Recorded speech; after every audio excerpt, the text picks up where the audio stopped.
From January, most southeast commuters will pay an extra 8% to get to work. It's double the rate of inflation and has brought an angry response from commuters and passenger watchdogs. For the first time on lines where British Rail say they provide a good service, passengers will pay an extra 1% on top. They include lines out of Euston, King's Cross and Liverpool Street.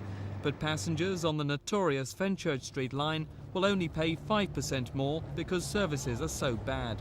The railway industry is in a cash crisis. You've seen us cutting trains and cutting quality this year. We can't go on spiralling downwards. So the plan for next year is to raise more money from fares and try and hold the levels of quality and invest the money back in the railway. But commuters are already suffering. Why now hit them in the pocket? Because we can only spiral downwards unless we can raise more cash. If the cash isn't coming from subsidy, it really has got to come from the fares.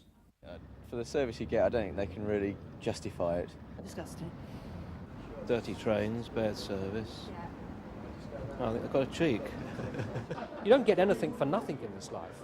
I think most people, including the passengers, accept that it's reasonable to ask them to make a modest contribution.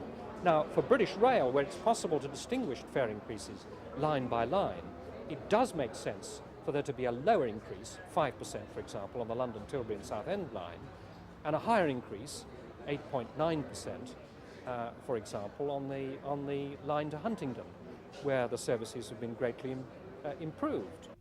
Meanwhile, it's emerged BR planned to increase some fares by almost 10%, but the government refused to allow such a high rise. The disclosure came to light when a draft press release was faxed to journalists by mistake.